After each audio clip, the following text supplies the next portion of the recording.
विनय express YouTube channel पर मैं विनय थानवी आप सभी दर्शकों का हार्दिक स्वागत करता हूं। भारत के प्रधानमंत्री नरेंद्र मोदी के नेतृत्व में वित्त मंत्री निर्मला सीतारमण ने आज केंद्रीय बजट 2025 को संसद के सदन पे रखा और पूरे देश में इसको लेकर के चर्चाएं हैं। इसको और अधिक अच्छे से समझने के लिए आज हमारे स्टूडियो में मौजूद है सीए अनुराग शर्मा। आप पिछले 13 सालों से वित्तीय मामलों में अपनी सेवाएं प्रदान कर रहे हैं। आपने समय दिया, बहुत बहुत आपका स्वागत है। कैसे लगता है, क्या इस बार बजट में आम आदमी को मिला, व्यापारी को मिला, किस प्रकार से देखते हैं ये बजट आप? सर, ये बजट जो 2025 का आज निर्मला सीतारमण जी ने पेश किया, ये सबसे पहले तो उन्होंने वो बोलते हैं ना कि खुले दिल से अपनी जनता को दिया है, ऐसा लग रहा है।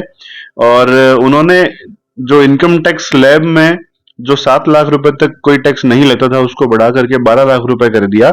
ये एक वाकई में चौंकाने वाला है और एक साथ में इतनी बड़ी जो छूट राहत दी है, इसकी बोलते हैं ना कि देश में किसी को उम्मीद नहीं थी और उनको ये मिल गया।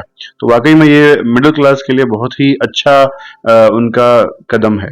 आपने इनकम टैक्स के बारे में राहत की बात कही, तो इसको थोड़ा सा विस्तार से बता पाएंगे? क्या कौन सी सीमा तक इनकम टैक्स में छूट है, किस प्रकार से इसमें छूट रहेगी?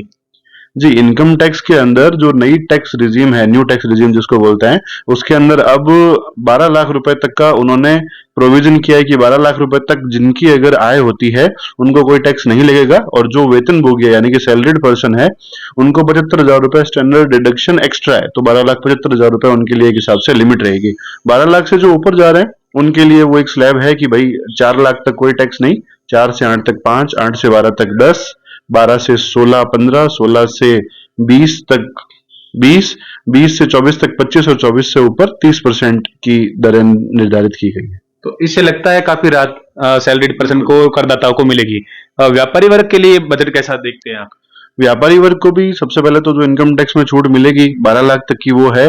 उसके अलावा एमएसएमई सेक्टर को उन्होंने स्पेशली फोकस किया है। एमएसएमई सेक्टर की जो लिमिट्स है वो रिवाइज की है। जो लोग पहले एमएसएमई सेक्टर में उनका टर्नओवर या इन्वेस्टमेंट ज्यादा था और नहीं आ पा रहे थे, वो भी इस बार इन्वेस्टमेंट की लिमिट बढ़ाने और टर्नओवर की लिमिट बढ़ाने के कारण एमएसएमई की क्राइटेरिया में कवर हो रहा है। और साथ में उनके लिए एक क्रेडिट कार्ड जो स्कीम लॉन्च की है, उनसे भी उनको निश्चित तौर से फायदा मिलेगा। हालांकि उन्होंने क्रेडिट कार्ड की संख्या बहुत कम दी है, 10 लाख, बट देखो अगर शुरुआत के तौर पर अगर ये ऐसा कदम आता है तो बहुत ही सराहनीय कदम है। मोदी सरकार ने केंद्रीय बजट के को लेकर के विकास के 4 इंजन के रूप में इनकी पहचान के बारे में बताया, जिसमें एग्रीकल्चर है, एमएसएमई है और इन्वेस्टमेंट है और एक्सपोर्ट है। आप कैसे देखते हैं?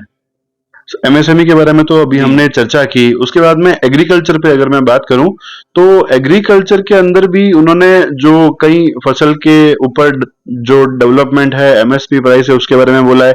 साथ में एक चीज बोली है कि जो किसान क्रेडिट कार्ड की जो लिमिट है जिसमें उनको इंटरेस्ट सबवेंशन मिलता था, उसको बढ़ा करके 3 लाख से बढ़ा करके 5 लाख की है। उससे काफी किसानों को सीधा लाभ मिलेगा।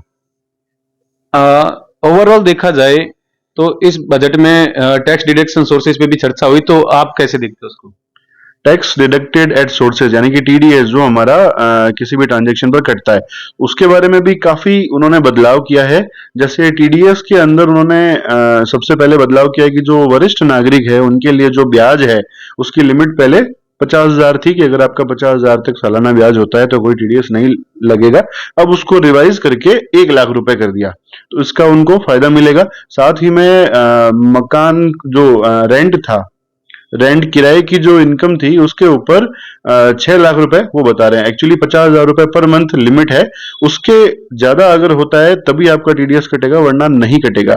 ये प्रोविजन कंप्लायंस को तो सही करने वाला है, लेकिन इसमें एक छोटा सा लेक्यूना भी मुझे नजर आ रहा है। जैसे बैंक वाली जो इंटरेस्ट है वो तो आपके आजकल एआईएस टीआईएस फॉर्म में शो हो जाता है, तो उससे कहीं टैक्स इवेजन का कोई चांस नहीं रहता। बट अगर रेंट में आपने 6 लाख रुपए तक के किराए को टीडीएस से मुक्त कर दिया, इसका मतलब कहीं ना कहीं टैक्स इवेजन का भी चांसेस रहता है। तो जैसे पिछले बजट में सरकार ने किया था ना कि कमीशन पे टैक्स टीडीएस की जो दर थी वो 5% से घटा के 2% की थी। ऐसा कोई कदम होता जिससे उसकी रेट कम कर देते ताकि उनको थोड़ा बेनिफिट मिलता। लिमिट को एक साथ इतना बढ़ाना भी कहीं ना कहीं टैक्स इवेजन का रिस्क मुझे नजर आ रहा है। इस बजट का शेयर मार्केट पर क्या असर पड़ेगा, इस बारे में कुछ बता पाए? जैसा कि आज हम सबने देखा शेयर मार्केट लगभग बराबर ही रहा, कोई ज्यादा उसने प्लस माइनस नहीं रहा। और शेयर मार्केट के हिसाब से चूंकि जो शॉर्ट टर्म कैपिटल गेन और लॉन्ग टर्म कैपिटल गेन है जिस पर टैक्स था उसमें कोई बदलाव उन्होंने प्रस्तावित नहीं किया, तो जैसी स्थिति थी वैसी ही है अभी तो। बट अभी पिछले कुछ सालों के जो ट्रेंड है उसमें बहुत तेजी से शेयर मार्केट बढ़ा है। बाकी देखो, शेयर मार्केट तो एक ऐसी चीज है जो खाली बजट नहीं और भी बहुत सारी चीजें हैं उनसे डिपेंड करता है। तो share market EV electronic vehicle सस्ते हुए हैं, कैंसर की दवाइयां सस्ती हुई है, मेडिकल इक्विपमेंट सस्ते हुए हैं, इनका मार्केट पे क्या असर पड़ेगा, क्या कैसे देखते हैं? बिल्कुल निश्चित तौर पर इनसे उपभोक्ताओं को राहत मिलेगी। जैसे लिथियम आयन बैटरी है उसके जो कैपिटल गुड्स या मटेरियल है उनके ऊपर उन्होंने इंपोर्ट ड्यूटी घटाई है। कैंसर या फिर और भी बहुत सारी जीवन रक्षक दवाएं हैं उनके लिए भी उन्होंने राहत दी है, तो वो निश्चित तौर से फायदेमंद वाली चीज रहेगी। तो ओवरऑल इसको एकदम बैलेंस बजट के रूप में कहा जा सकता है कि हर वर्ग को कुछ ना कुछ मिला है। बिल्कुल इसको अच्छे बजट के तौर पर ही कहा जाएगा जिस हिसाब से उन्होंने छूट दी गई है। कुछ और भी बहुत सारे पॉइंट थे जैसे शिक्षा के ऊपर या फिर जैसे हर बार होता है कि इंफ्रास्ट्रक्चर यानी कि सड़क पर, पावर पर, ऊर्जा पर, जैसे अक्षय ऊर्जा पर, उन पर भी कुछ और हमें उम्मीदें थी लेकिन उतनी ज्यादा कुछ हमें नहीं मिल पाई। क्योंकि आप 13 सालों से वित्तीय मामलों को देख रहे हैं एज ए सीए, तो भारत की ग्रोथ रेट पे इसका कितना असर पड़ेगा?